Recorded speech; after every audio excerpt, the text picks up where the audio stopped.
higit na kung saan nagmamahal sa Panginoon. Yung bang nagbigay ng malaki o yung nagbigay ng kusing.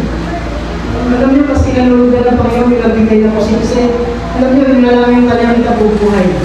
Pero ibinigay pa niya. Kaya sa mga nagbigay na yung all ay ano lang, no? Partial, part, ano lang, bahagi lang. Kung hindi talaga yung full faithfulness, hindi talaga yung iba. Actually, when we adapting methods, no, and format, kanino bang format ito? Ano yung method? Of course, kay God, hindi sa atin, hindi kay pastor. Kasi even pastor ay nagsisik ka rin